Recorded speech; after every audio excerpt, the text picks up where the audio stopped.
When it comes to mindfulness, when it comes to being present in the moment, one really beautiful analogy is that of the candle. When we flicker to the past and we start ruminating, we think of the what ifs, the missed opportunities, how we wish we would have responded or didn't, or what we wish would have happened but didn't, or what has happened that we wish didn't happen. We flicker to the past and we get very, very uncomfortable. We flicker to the future, or if we stay rooted in the future, we get a whole bunch of anxiety of how to create the life that we want. All of the unknowns that we don't know are going to happen or may never happen for us. And when a candle flickers to the left or the right, the burn is uneven and you get this lopsided candle. A healthy candle, or a candle that's going to burn and last for a long time, it stays rooted in the center. So we want to be like that candle, stay rooted in the center. Yes, sometimes we will flicker to the past and understand how we got to where we are now. And we will flicker to the future and look to what it is that we want to achieve and create. And also, when we stay rooted in the now, there is no room for anxiety. There is only this present moment. There is this breath and the next breath and the next breath. We do want to heal and honor all parts of ourselves. And as we do stay rooted in the present, but for a little bit of time in this course, we are going to flicker a little bit to the past and a little bit to the future. And as we heal those aspects of ourselves, we actually create a new future. When it comes to trauma and anxiety, time isn't so clear and linear. When it comes to flashbacks and trauma, a lot of the memories have a lot of heightened senses. This is what a flashback is, where a smell can take you back to a moment in time, or even a song on the radio that was really popular in high school can bring up all those feelings in an instant so much quicker than if you were to write it all out in detail and think of it then. This is the nature of how our bodies experience time, and time is not all linear. We want to stay rooted in the present. And when we connect back into the breath, we relax the body. The nervous system is actually connected right near the back of the nose, which is why a lot of meditation teachers will tell you to breathe in the nose. The part of the brain that it calms down the sympathetic nervous system is right behind the nose. So we want to stay rooted in the present, be focused on this breath and the next breath and the next breath. So the only reality we ever currently experience is now, the nature of anxiety versus an actual threat. So if we think of what is an actual threat, what is the purpose of noticing a threat? Well, the purpose is to motivate you to safety so that you don't die. Anxiety is an an overestimation of the threat and an underestimation of your ability, an underestimation of the tools that you have, an underestimation of the resources that you have to handle that situation. So, when we have experienced trauma in the past, where we have this instant kind of emotional time travel to another point in time, we're experiencing that moment in time as if it were the present moment.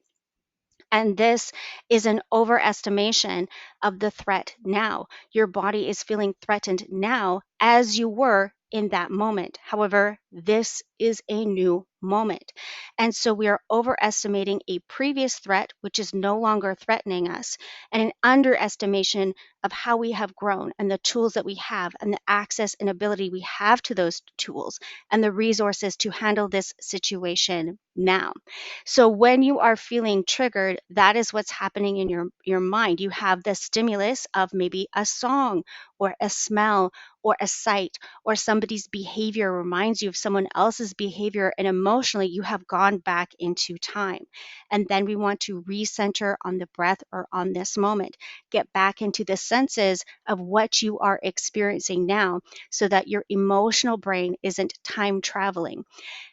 So for instance, when I was healing from flashbacks, particularly, I would see a garbage bag on the side of the street, just blowing in the wind or whatever. And my brain would think body bag, and my mind would go back to a old threat.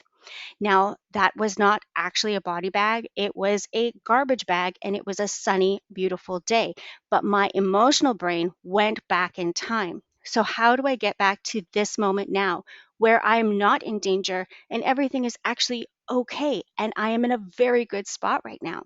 Well, I get back into my body of the current moment. I'm recentering myself on the wick of the candle, the reality that is now. And to do that, I use the same method that took me out of this moment in time. So, what took me out of that moment in time, what creates a flashback, is the stimulus that reminds you, a stimulus that is stimulating your senses like sight, sound, smell, touch, or how you are emotionally interpreting somebody else's behavior. I use that same method to time travel right back into now. And this is why a lot of trauma therapists, anxiety therapists will get you back into the senses. What are 5 things that you see? Because you're reminding your brain, that emotional brain that is connected to the sensory input of your brain, that you are in a different moment of time. So I would be, what are 5 things that I see? I see the sun in the sky. I see beautiful clouds. I see the bright color of yellow dandelions on the side of the road. I see my own shoes. I see my purse. I'm getting myself back into the present moment using the sensors to calm the emotional part of my body, because those 2 parts of the brain are very close in location, and I'm calming myself down. The same thing you can do with smell. You would do like 5 things you see, um, 4 things that you hear, 3 things that you touch, maybe two things that you smell, and one, yeah, just like getting right back into your physical senses in the body. And these are one of the tools and resources that we use. And this is why. Because when we remind ourselves that this is a different reality right now, and the only reality is now, and in this reality, in this moment, we are actually safe. When we have been in an anxious state for a very long time, or when we have lived under duress for a long, long time, under trauma for a long, long time, our body has a hard time interpreting the difference between threat or anxiety, because physically they feel the same, right? Our emotional body goes back in time and creates the triggers in our physical body where we feel we are once again under threat. So let's break it down. How do we assure ourselves, reassure ourselves that we are receiving the correct information for this moment? Well, this is a threat or anxiety exercise to help you calm your nervous system from cognitive way going down into the body. And we'll do other exercises that go from the body to calm the mind. We want to write down what specifically is bothering you. When it is vague, when it feels like a wall of feeling, when when it's unclear, it will create even more anxiety, because an unclear stimulus, you don't know how to clearly respond to that. You just have that feeling like something is wrong or I am in trouble. So when we write down what is bothering us, we can have a better handle of what we can do about it. Is this something you can control? Yes or no? What abilities do you have to meet this need? What tools do you have? What support do you have? What skills or ability do you need to have or need to learn in order to work on this? Are you currently addressing the situation or avoiding it? When you do something to address the situation or comfort yourself, does this change your response to it? So let's say I'm having a very, very anxious day and I write down what is bothering me. Well, I'm feeling very anxious. I'm feeling very busy.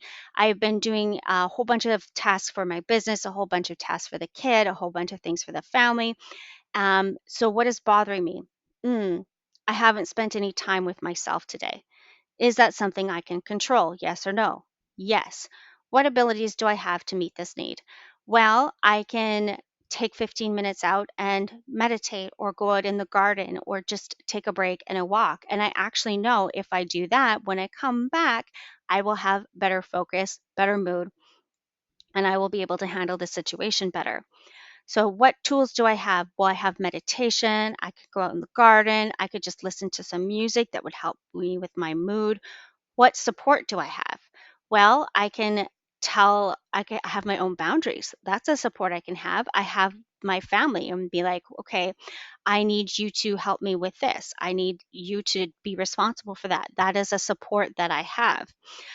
Or I can talk to my other mom friends to have just that commiseration support. You need to look at what support you have, because when we feel we are doing this all on our own, it intensifies the situation. What skills or abilities do you need to have or learn to work on this? Well, for me, I needed to learn a lot of boundaries. I needed to learn to ask for help. I needed to learn to hold other people accountable to their own responsibilities. Are you currently addressing the situation or avoiding it? If I'm avoiding implementing my own boundaries, or if I'm avoiding a confrontation because somebody is not meeting their end of the bargain, then I'm making the situation worse. When I'm holding my boundaries, when I'm saying what I need, when I'm asking for help, then I am making the situation better. When you do something to address the situation or comfort yourself, how does that change your response to it? The more we speak for our needs, the more we are vulnerable with where we feel we are at overwhelm or um, exhaustion, and the more we ask for help, the easier it gets. Or when I start to pause and I take a break and then come back to it, I notice that that comfort changes how I feel about the situation. When you get down to the specifics, it gives you the feeling and the ability to control the situation. So, this is a very practical exercise, but it also will help you on the emotional level and build a lot of life skills so that you don't burn out so quickly.